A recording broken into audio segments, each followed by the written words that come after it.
ஒன்றும் ஒரு சின்ன ஒரு இன்ஃபர்மேஷனாக ஒரு இது கேள்வி கேட்குற மாதிரின்னு வச்சுக்கோங்களேன். இந்த மரம் இந்த பார்த்தீங்களா, அது என்னென்ன மரம் இருக்காங்க, இந்த புங்க மரம் சுற்றி புங்க மரம் மட்டும் இருக்காங்க. கேட்டால் ப்ரோ நிழல் ப்ரோ, இன்னும் 10 வருஷத்துக்கு அப்புறம் வந்து நிழல் வரும் ப்ரோ அப்படின்னு சொல்லி சொல்கிறாங்க.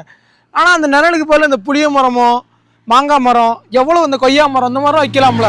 ஏன்னா இவங்க என்ன நினைக்கிற, இந்த கவர்மெண்ட்டே ஃபஸ்ட் என்ன நினைக்கினா, நம்ம வந்து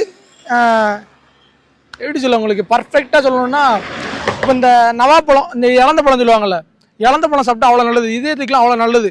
கொய்யாப்பழம் சாப்பிட்டாலும் ரொம்பவே நல்லது. உடம்புக்கு வந்து நிறைய பிரச்சனை வந்து கொய்யாப்பழம் சாப்பிட்டாலும் நோய் பிரச்சனைலாம் அதிகமாகும். அதனால் நம்மளுக்கு வந்து ரொம்ப நல்லது நடந்துடும்.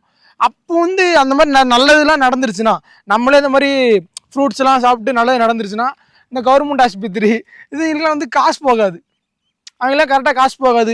இந்த பதஞ்சலி இந்த இப்போ முக்கால்வாசி பாருங்களேன், இந்த மாதிரி மரம் வைக்கிற எல்லா இதுக்குமே ஸ்பான்சர்ஸ் வந்து பார்த்தீங்கன்னா இந்த ஒரு பெரிய லெவலில் ஒரு பிராண்ட் இருக்கும். அது வந்து மெடிசன் ரிலேட்டாக தான் இருக்கும்.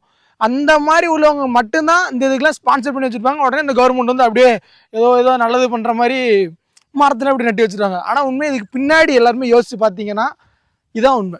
எந்த பெண்ணுமே இல்லை, இதே நன்னல் தான். அந்த மாமரம் வச்சாலும் கிடைக்க போகுது, புளிய மரம் வச்சாலும் கொய்யா மரம் வச்சாலும் எந்த மரம் வச்சாலும் அதே நன்னல் தான். சுற்றி அந்த காலத்தில் எல்லாருமே போகும்போது பார்த்தீங்கன்னா, இப்போ அந்த காலத்தில் போகிறாங்கன்னா மாட்டு வண்டியில் போவாங்க. போகும்போது இங்கிட்டு புளியங்காய் இருக்கும், புளியங்காய் அடிச்சு சாப்பிடுவாங்க. எனக்கு ஒவ்வொரு இது என்னென்ன இதுக்கு நல்லதுன்னு தெரில, அப்படி ஃபுல் டீட்டெயிலாக இருக்குன்னா இங்கிட்டு வந்து போட்டு தானே ஃபுல்லாக கமெண்டில் இதில் ஃபுல்லாக போட்டு தான் சைடு, அதை நீங்கள் பார்த்துக்கோங்க. அதை எப்படி ரீட் பண்ணி பார்த்துக்கிட்டே இருங்க. அந்த காலத்துலலாம் போகும்போது பார்த்தீங்கன்னா இந்த மாதிரி தென்னை மரம் பனை எல்லாமே வச்சுருப்பாங்க. பனை மரம் நார்மலாக இருக்கும், ஆனால் புளிய மரம் நிறையா இருக்கும். புளிய மரம் இருக்கும், மாமரம் எல்லாமே அங்கிட்டு இருக்க எல்லாத்தையும் சாப்பிட்டு செஞ்சு நல்லபடியாக அவங்ககிட்ட போவாங்க. இப்போ நம்ம ஒரு ஊர்லேருந்து ஒரு ஊருக்கு போகிறனாலே நல்லா சாப்பிடுவோம். அதெல்லாம் ரொம்ப கெதி, உடம்புக்கு ரொம்ப நல்லது.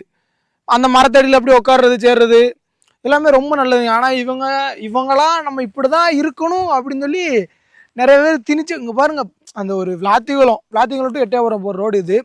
சுற்றி பார்க்க ஒரு மரம் கூட அந்த திங்கிற மாதிரிலாம் உடனே இவன் என்ன திங்கிற முடியும் அப்படிலாம் இல்லைங்க. இதுதான் அவங்க வந்து நடத்துகிறாங்க, நம்ம அதுக்கேற்றாப்புல இது பண்ணுறோம். ஒரு ஆள் அவன் வந்து எங்கேயோ ஒருத்தன் கார்பரேட்காரன் வந்து யோசிச்சுட்டு அவங்க இப்படி தான் இருக்கணும். ஏன்னா அந்த வேப்பங்குச்சி உடனே ஹைவேஸில் வேப்பங்குச்சி வச்சுருக்காங்க ப்ரோ. அந்த வேப்பங்குச்சி வச்சு என்ன அவ்வளோதான் வேப்பங்குச்சி நல்லது தானா, வேப்பங்குச்சி அதுவும் இப்போ இந்த ஃபாரின்லாம் அந்த வேப்பங்குச்சியெல்லாம் விற்க ஆரம்பிச்சிட்டாங்க பழு தைக்கிறதுக்கு.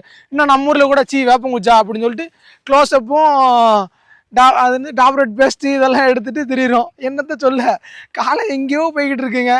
கொஞ்சம் முன்னெச்சரிக்கையாக இப்போ நம்ம தான் இருக்கணும்.